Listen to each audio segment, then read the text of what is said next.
Hello, church. Thank you for taking some time to watch this COVID update video.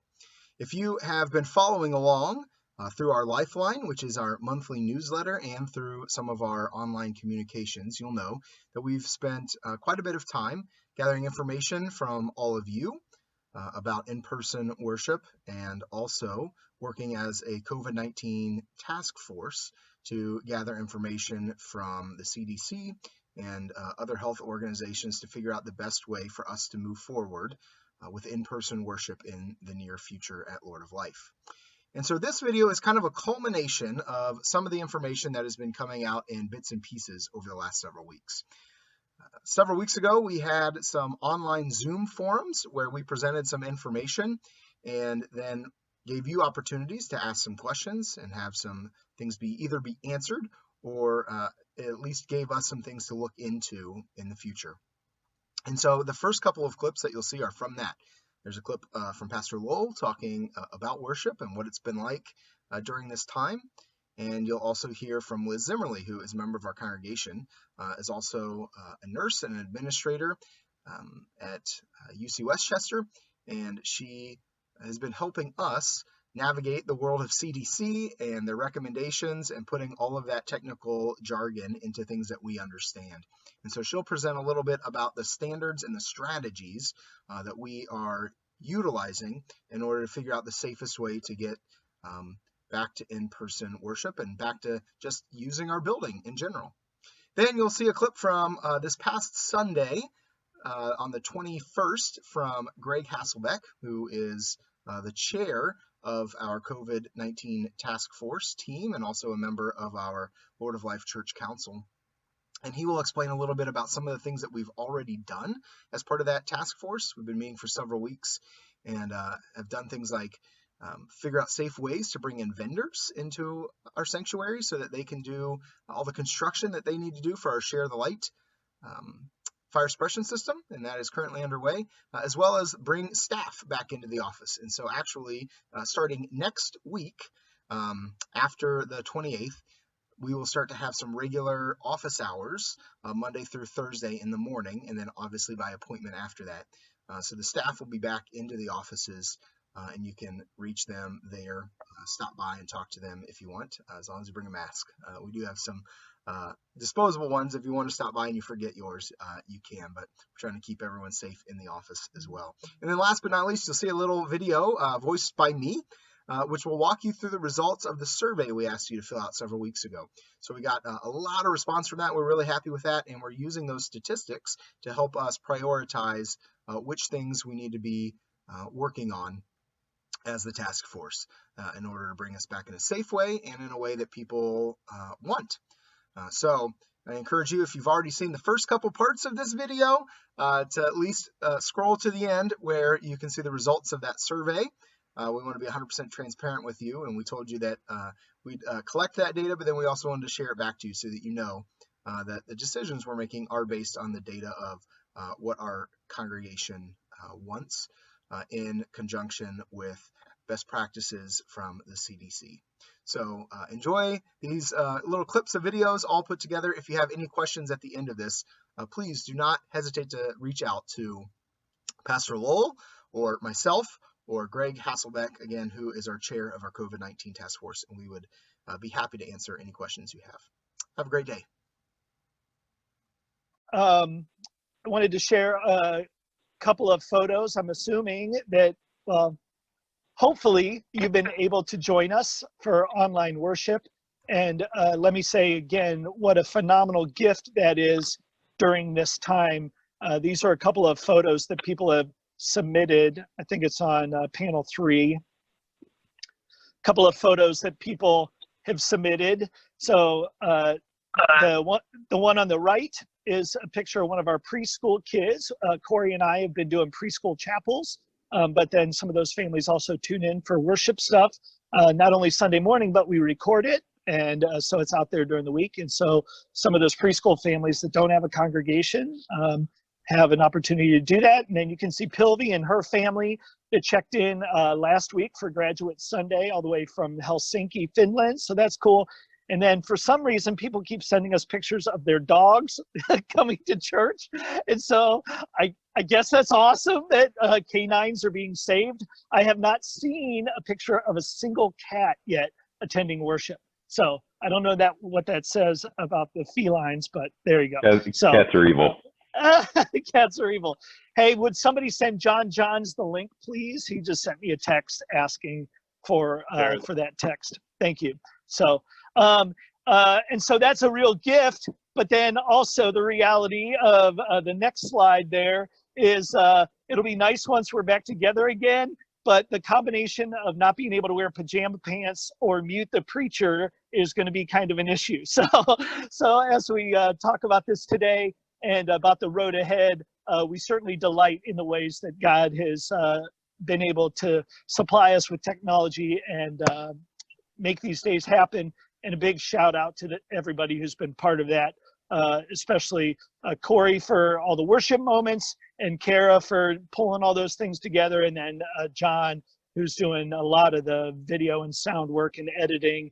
And certainly we hear Brian every week doing cello and other things, but also he's doing lots of stuff behind the scenes. So thank you to everybody who's making that work.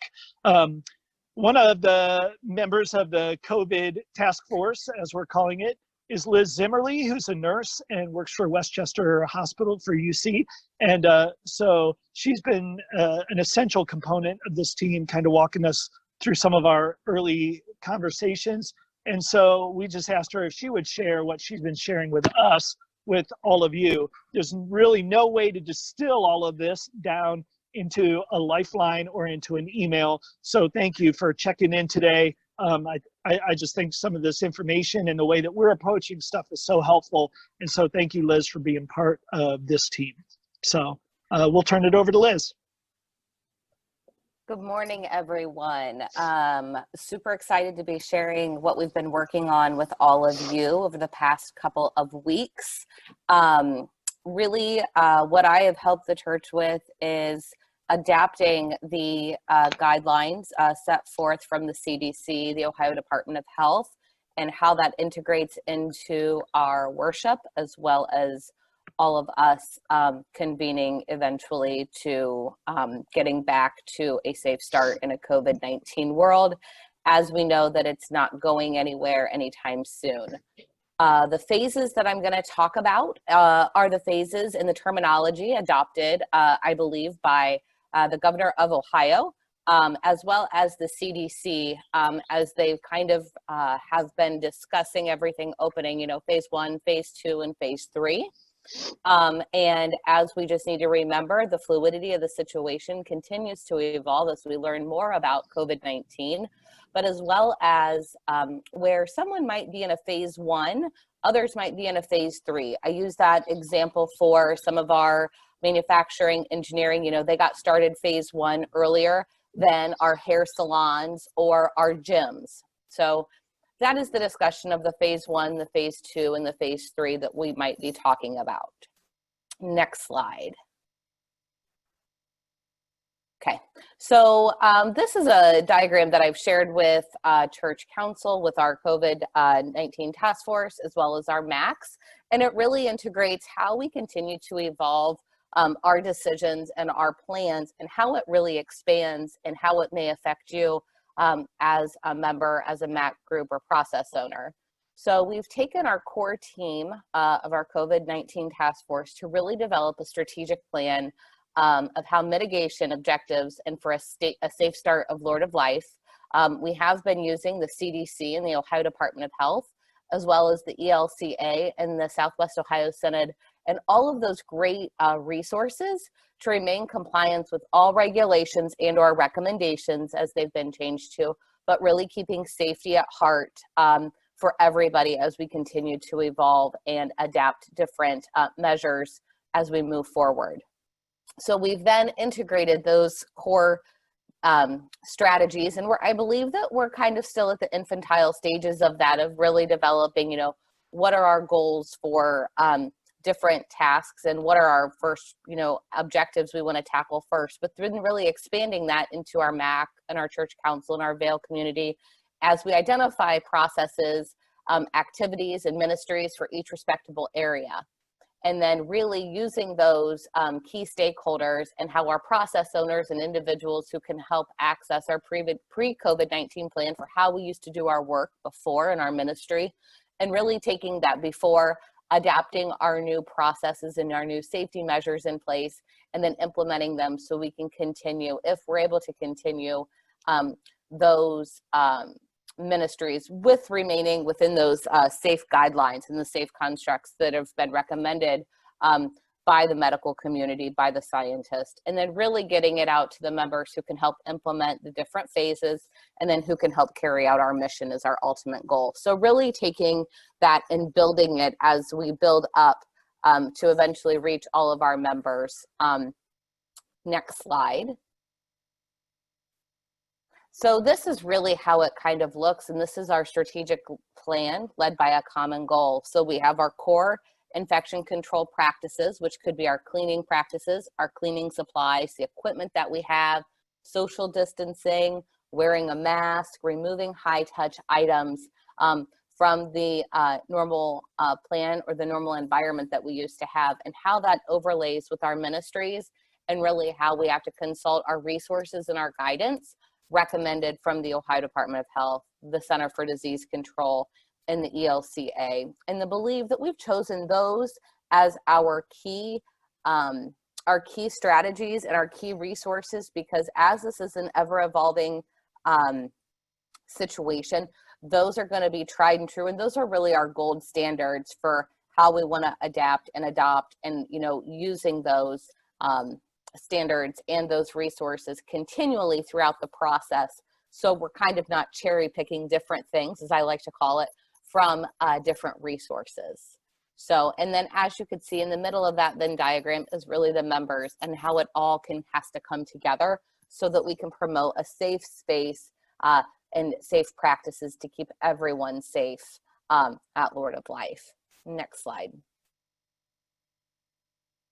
So the goals and objectives and our mission statement as we re-enter in our COVID-19 world, I believe that our task force, we continue to adapt that, and I've said that communication is key, and how we continue to communicate throughout this entire process is going to be vital. And I think it'll instill confidence in this team and instill confidence in Lord of Life and with our members as they stay connected throughout our entire plan and as we continue to progress. And we're providing standard work. Standard work is something that we want to use so that it is the same process no matter who might be using it. So for example, social distancing guidelines, cleaning, making sure that people understand when you're, if we have to clean something, what does that look like?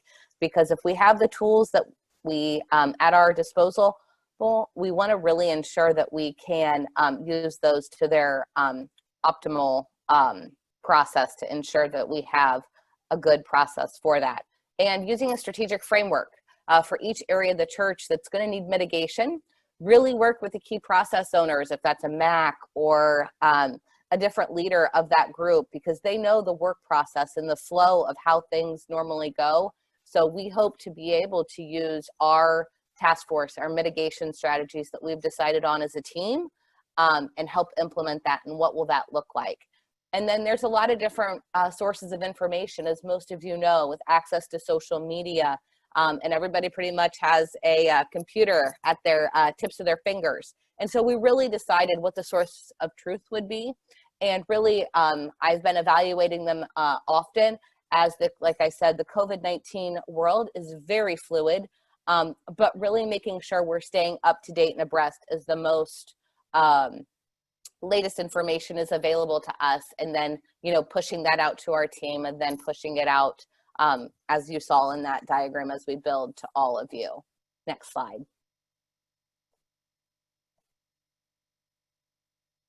So where to start, and this is the PowerPoint that I've put together for all of our COVID task force, but really the Ohio Department of Health, the Stay Safe Order, and the Responsible Ohio Return to Work.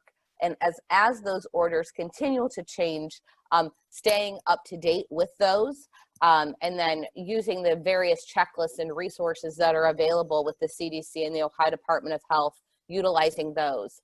We've also been able to use various resources that Pastor has provided us from the ELCA, as well as the CDC has checklists for community and faith-based leaders as our guiding light and our tool, and then infection control practices as they've been put out by the CDC, which is cleaning, social distancing, and then how do we keep all of you guys safe. Next slide. Okay. So yes. I'll just chime in here, Liz. Okay. I tossed this in here. Yeah. This was from part of an ELCA thing that I was part of with a physician from from Christ Hospital. Yeah. Dr. Chris Bernheisel, and he just was highlighting that you can see they're -2 and -1. You're already infectious before you even start to show symptoms. And he said that's part of the big complicating factor with this, is even before anything starts to show, we're already contagious. And so we're interacting with people and we don't even know that we're a carrier. And then it takes almost a week into showing symptoms before stuff really starts to rear its head. So he said that's part of why this is so complicated. So that's all I wanted with that. Right. No, and I think this is a great point. And the 6 feet. So your most common is your fever, your cough, your fatigue, not hungry, feeling tired, and you can get stomach issues as it is on here on the slide. But really maintaining that 6 feet. We have found that the spread of it can reach anyone from 6 feet when you're coughing and sneezing. Yes, there has been several new recent studies regarding how long it may live on a surface. But I think the CDC's clarification on that was to make sure that it was easier to read for people, that your main source of infection would not be that you would be on a surface and you would touch it, but if it would be on a surface and you would touch your face, your eyes, or your nose of your mouth, mucous membranes, as we refer to them in the medical world. But yes, it can live on surfaces, but the clarity is that's usually not your main mode of how you're going to become sick. It would be because people who are infectious don't even know that they have it, sneezing, coughing, and that would be your main way of transmission. Next slide. So how do we start and where do we begin? This is our standard work that we have started to use for our processes, and it really consists of 3 strategies of assessing, implementing, and evaluating.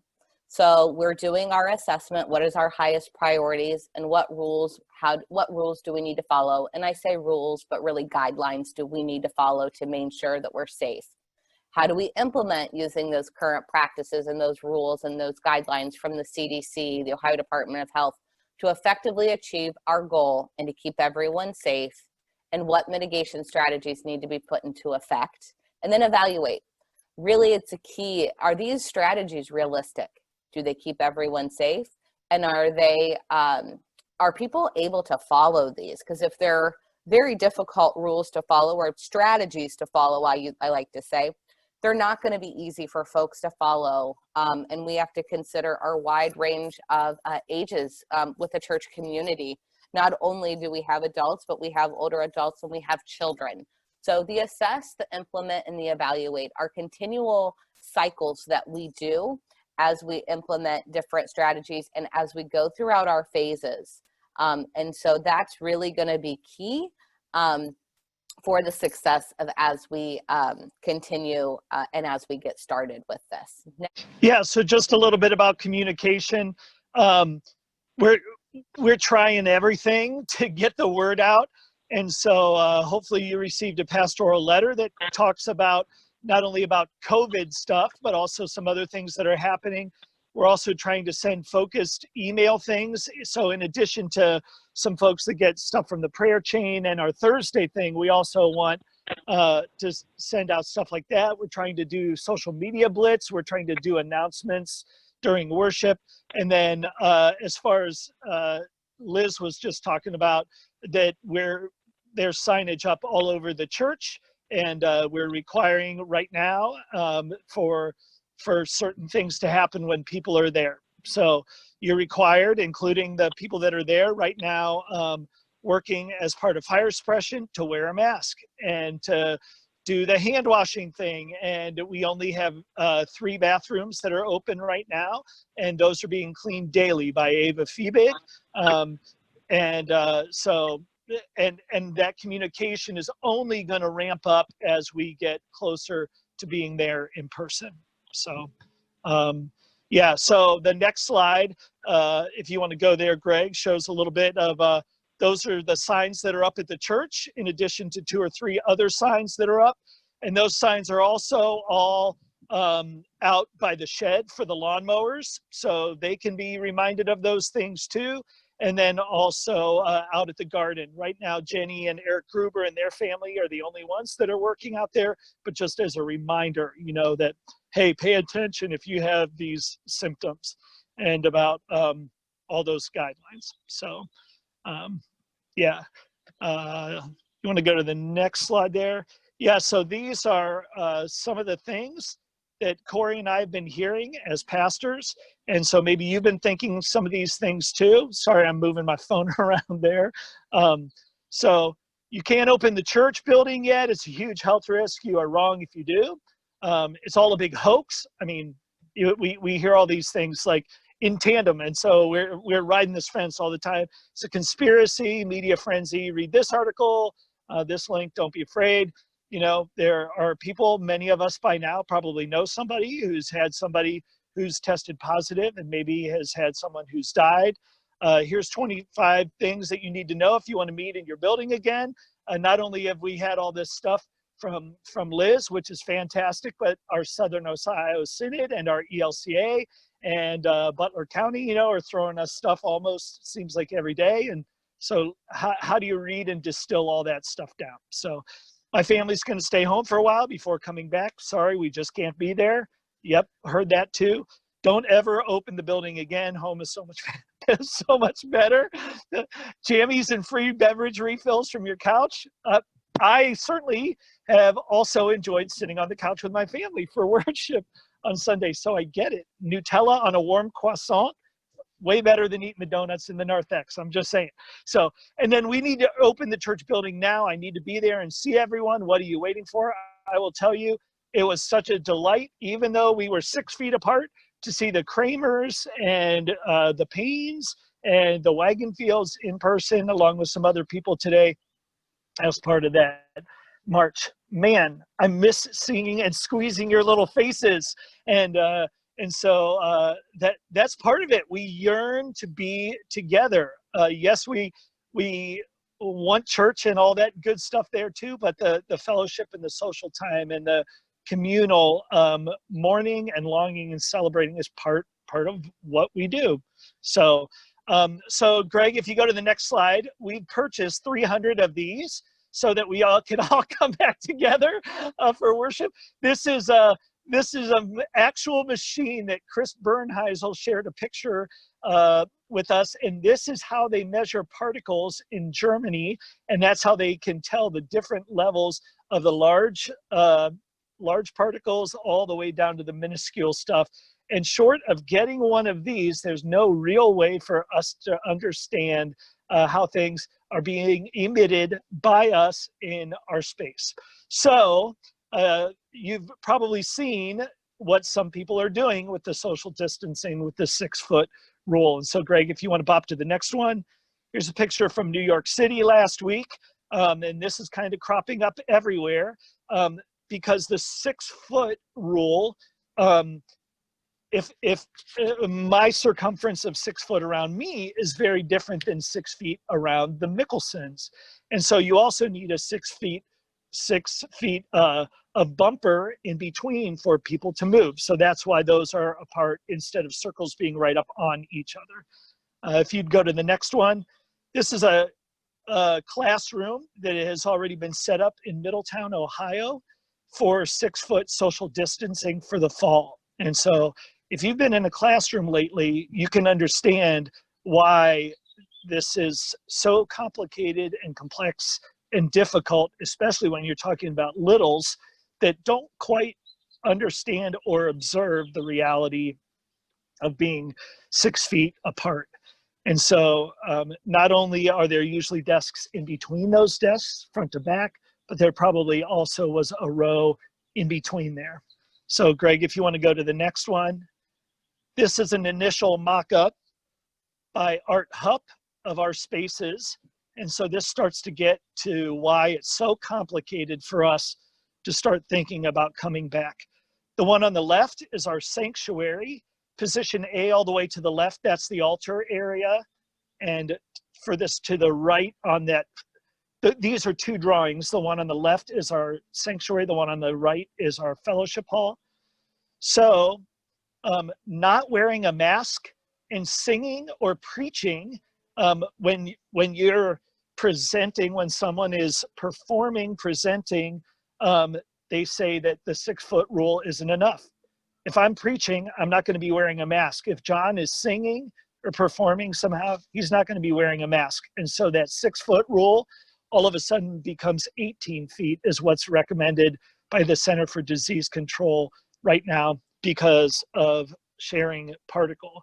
And so position A would be me. And if you know that drawing, that's underneath the overhang on the main floor behind the altar up against that wall. And then John is in the corner where the drum set is. And then each of those circles is an individual. And again, the reason that there's space in between all of those is so that people have the opportunity, if they need to leave or get out, to not be within 6 feet of somebody else. And so looking at that, those circles allow for 35 singles in that space. So if the Hasselbeck family, as a group of 3, chooses to come to worship, then that's going to distort or change where their little circle is. And so you can see how complicated this is. Lakota Hills Baptist, diagonal from us on the street, down the street, is going to start worshiping next week.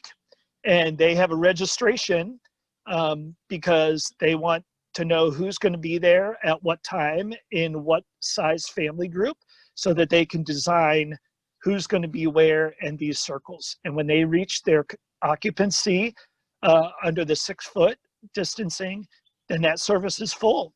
And you have to think about a different worship service.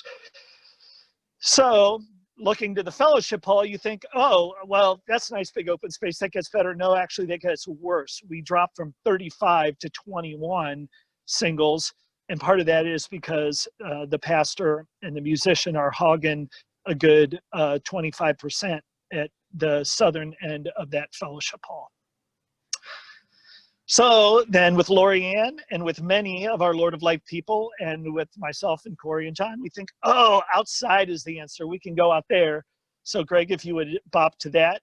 Here's our outdoor space, nice, big, open.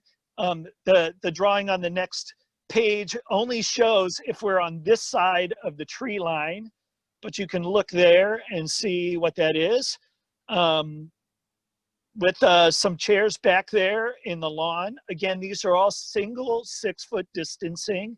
And the ones that are marked C are kind of in between or out and around the benches.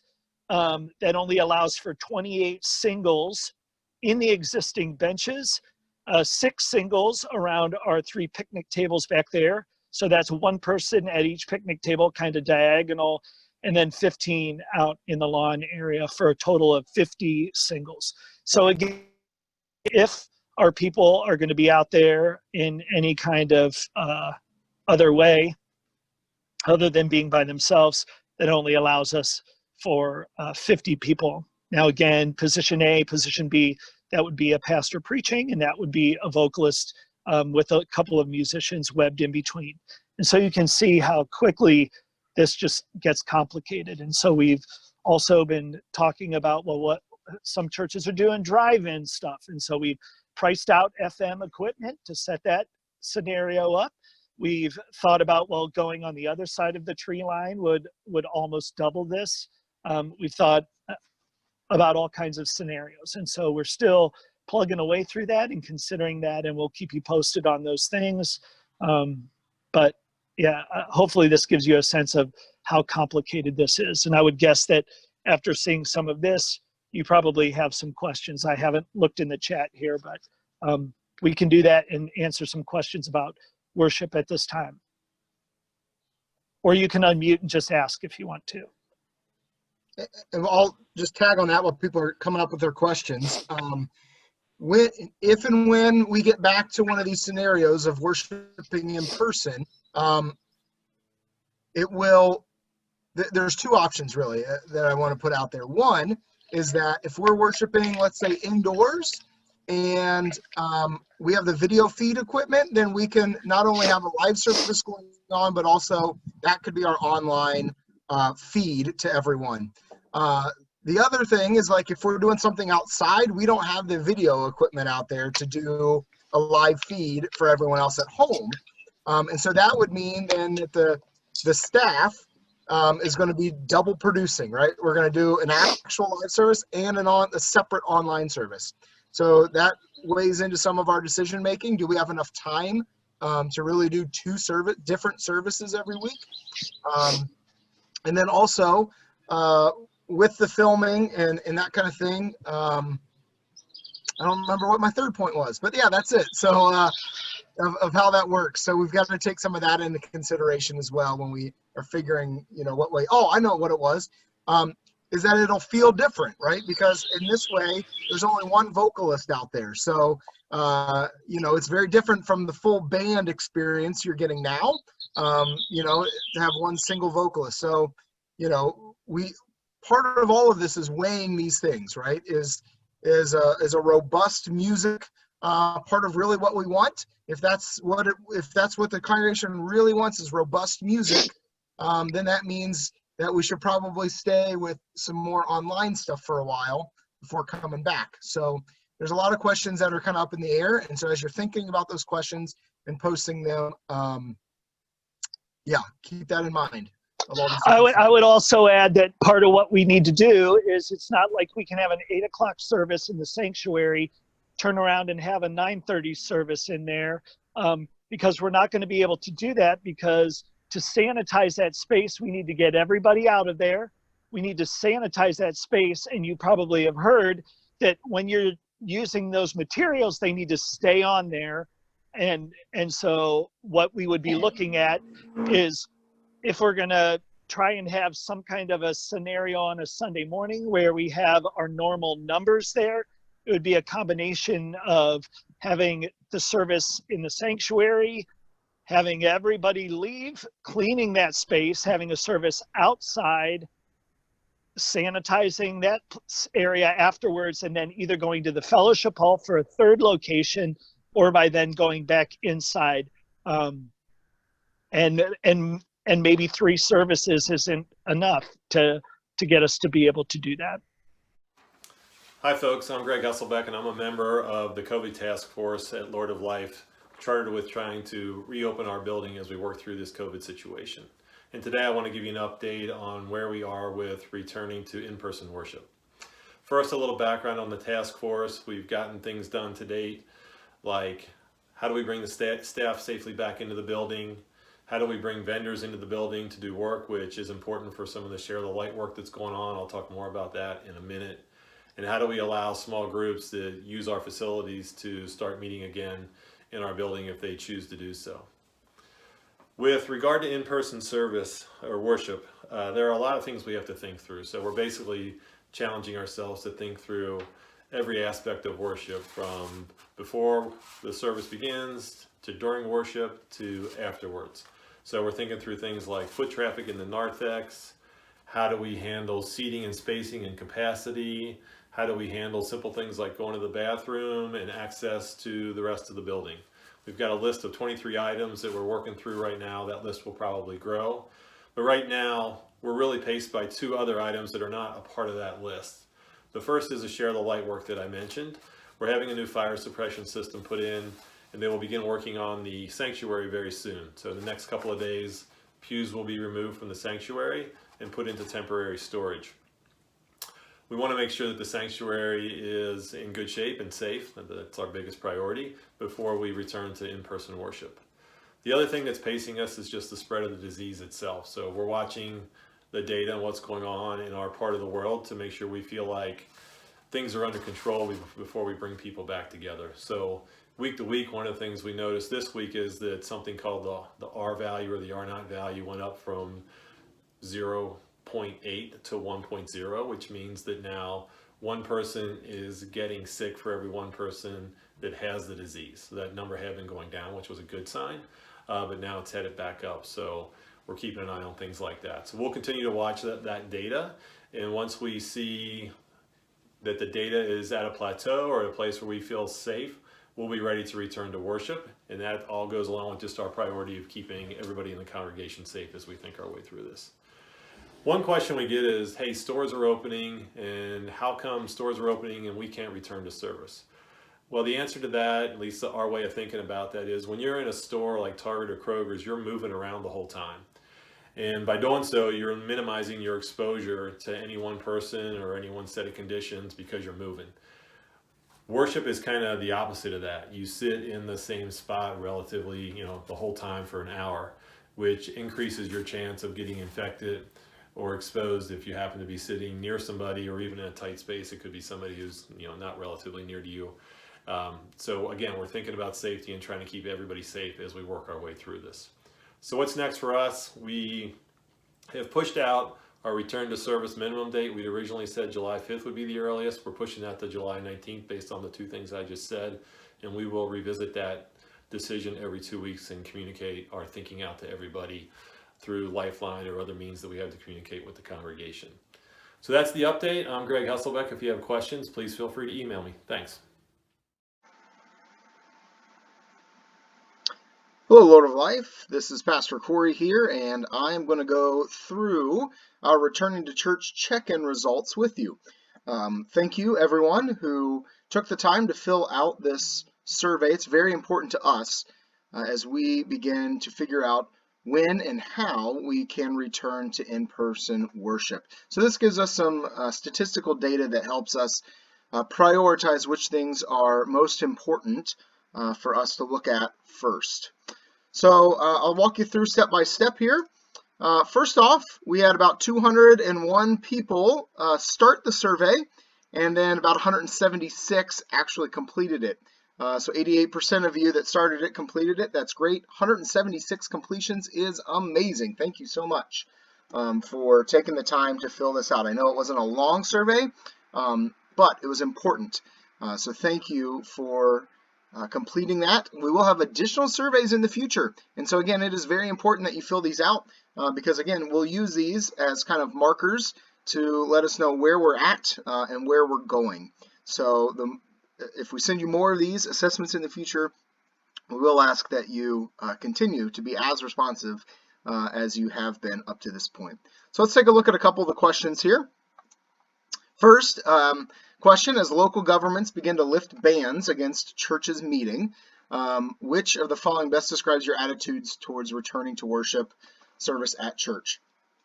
And so we haven't had necessarily a ban against churches meeting, but we have chosen not to meet because, number one, we just want to make sure that people are safe.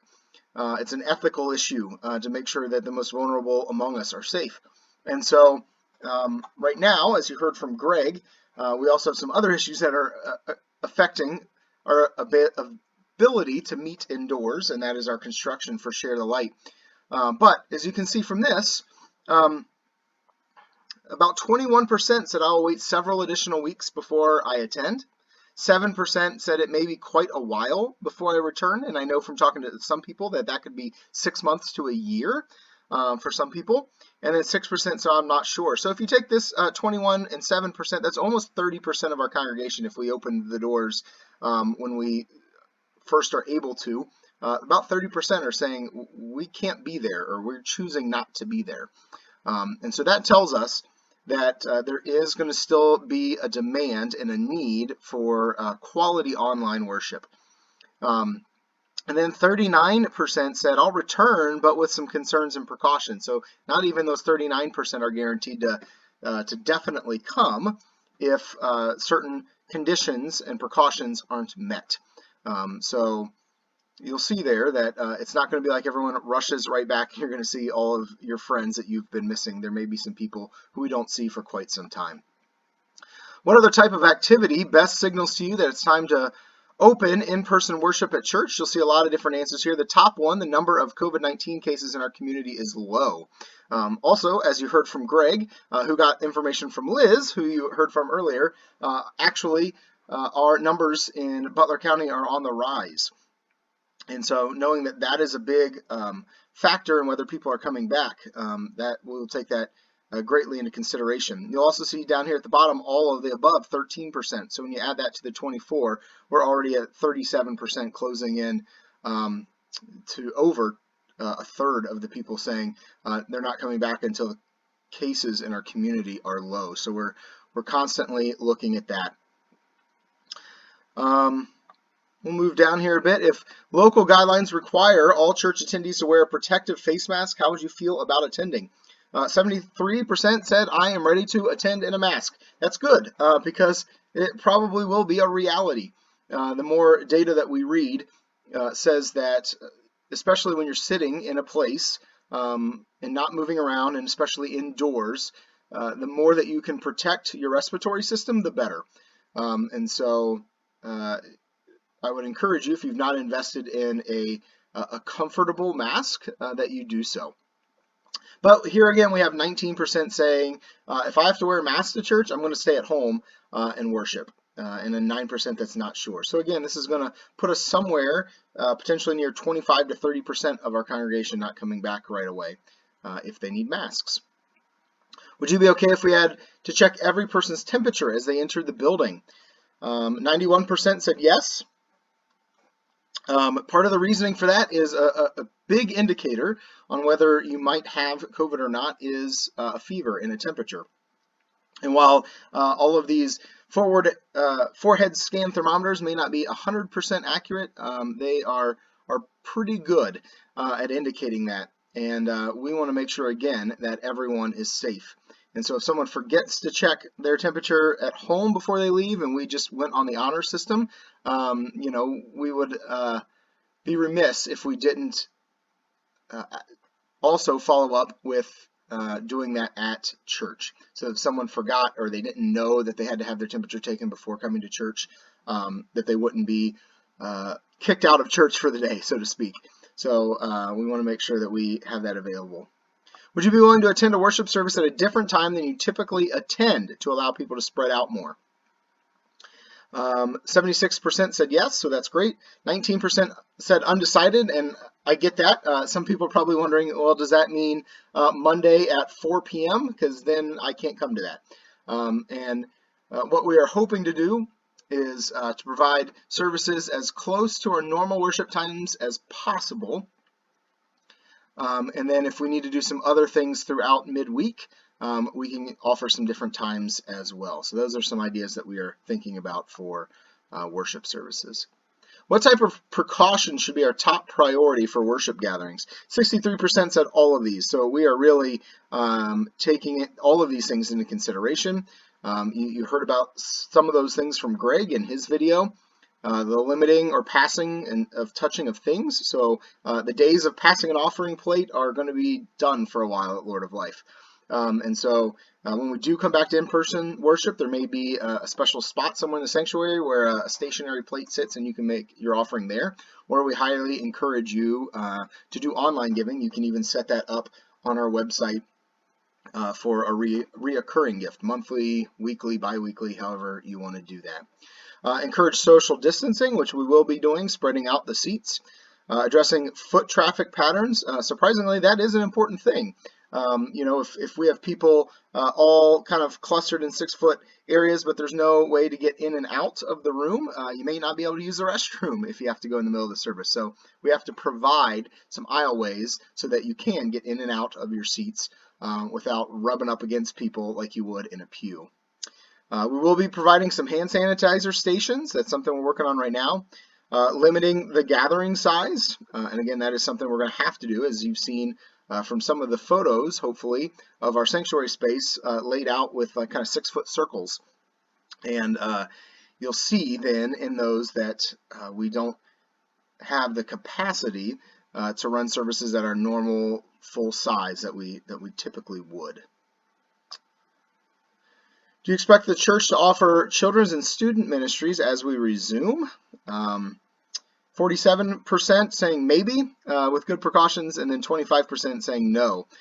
So our thoughts are that a lot of the congregation is saying, yeah, it would be great to have some kids stuff, but we really want to be 100% super careful and cautious and responsible in how we're doing this. If we do come back this summer to worship, which, is definitely possible. Right now, as of 6/24, we're saying that mid-July is hopefully when we're hoping to be back together in in-person worship. And again, that could change. We review that date every 2 weeks. But at that point, we would not have any summer opportunities for kids. No nursery during the worship services. No separate children's church or any kind of thing like that. If you're going to bring children with you to church, they would need to stay with you in your designated area in the worship space. And then we are still in consultation with our youth max to figure out how we are going to do faith formation when school starts back in the fall. As soon as we receive clearance for public gatherings for our local officials, which of the following would you prefer for our church? Resume in-person worship services at our church immediately. Meet in smaller groups or size-limited gatherings for a few more weeks. Keep all activities online to see what happens. Again, we're looking at more than 50% are saying keep it small for right now. So that's their comfort level. And so, we are trying to balance that. We're trying to balance the people who want to come back to worship right away, and we understand why. We also understand the people that say, I can't come unless I know that I can be spread out and safe.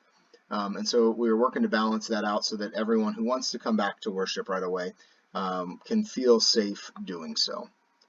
Then there were a couple of personal questions in here that Pastor Lowell and I are using for pastoral care purposes.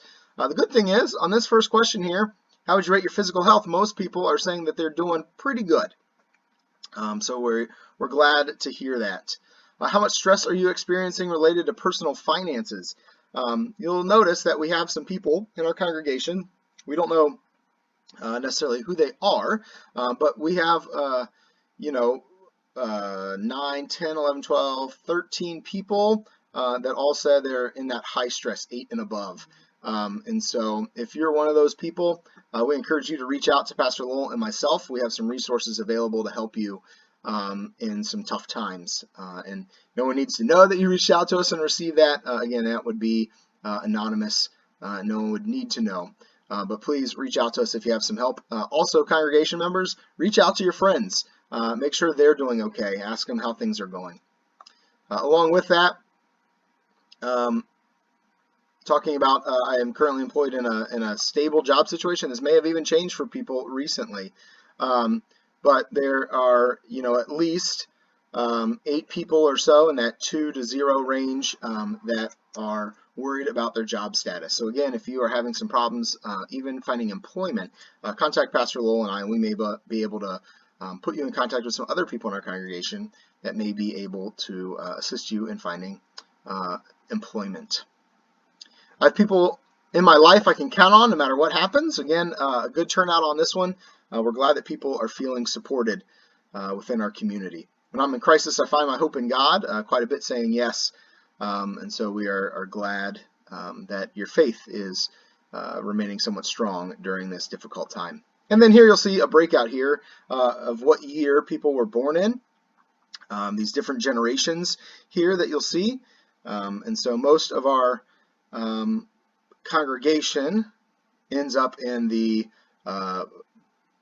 Boomer generation, and some of the other ones that are in here too, Gen X as well. So here are a couple other questions. While wearing a mask at church, what would be your level of comfort regarding singing? Singing, when people are singing, they become super spreaders, as you may have heard in our earlier video. And that means that their particles are, instead of flying potentially 6 feet, are going 18 feet in the air. And so using Wind instruments, brass instruments where you're blowing into them and also singing are potentially hazardous in these kinds of situations. And so 8% said I would attend a service that contained absolutely no singing whatsoever. 48% said I would attend a service where only one soloist would sing. So potentially it would be like John's playing the piano and singing, and the rest of us would sit and listen. Or John playing the piano and another soloist singing, and the rest of us would just sit and listen. 17% said I'd stay at home and sing along with the band and choir on the video stream. And 27% said I'm not sure. So again, we see a trend here where people are fairly comfortable coming back to church if there's at least someone singing the lyrics to the songs and the hymns that we know. But some of them, upwards probably of 20% or more, might just stay home so that they can hear the full kind of band experience that we've been experiencing recently in online worship. I'd be interested in a drive-in service where I could stay in my car and listen to the service on the radio, or roll down the windows and have a projection system out there. 45% said no, 28% said not sure, 27% said yes. As of right now, based on the responses of this, we are currently tabling that as something, as a possibility. We're focusing more on opportunities potentially to get people into an indoor worship space experience. And part of that is weather. And we have a lot of outdoor space at our church, but if we put all of our energy into putting on an outdoor worship service and all of a sudden it rains, then no one gets to go to church that day. And if we are putting all the effort into that and not into online as well, then no one would get church at all that day. So that's why a lot of our focus has been figuring out how to return to in-person worship indoors. Because if we can at least get indoors for a service, we have a backup in case it rains outdoors. I would be interested in a special online service that would allow me to take communion at home. 39% said yes, 28% said no, 32% said not sure. Again, I get it. People are probably saying, I don't know what that means. What would it entail? When would it be? All kinds of questions that we didn't answer in that question. But since a high number of you said yes, 39%, we are looking at options for the time that we are going to be online, offering some kind of special addendum service. We don't know exactly what that looks like yet. It might be just like a 15 to 20 minute Zoom service where it would be online and you'd log in and you'd have your bread and wine that you make at home or buy and have in front of you at home, and we would do communion in that way. So that's something we are looking at and exploring, and you'll hear more about that in coming weeks as we figure out how to make that happen. So those are all of our results from the survey. We wanted to be completely transparent with you so you could see everything and you can know the results. So this way, when we make a decision as the COVID team, the task force that's working on behalf of the congregation that was authorized by the church council, when we are making these decisions, know that it is not just the things that we want to do or the things that we think are best. We are taking into consideration all of these results from all of you. Also, putting that alongside those standards that Liz talked about from the CDC and from best practices that we find places. So if you have any questions about these results, feel free to contact me, Pastor Corey, and I'd be happy to talk to you more about those. But thank you once again for taking the time to fill out this survey. It is very important to us to have your input into how we proceed forward with in-person worship at Lord of Life. And again, be on the lookout in future weeks for additional surveys as we gauge your risk tolerance and your availability to return to in-person worship later this summer. So thank you all and have a fantastic rest of your day. God bless.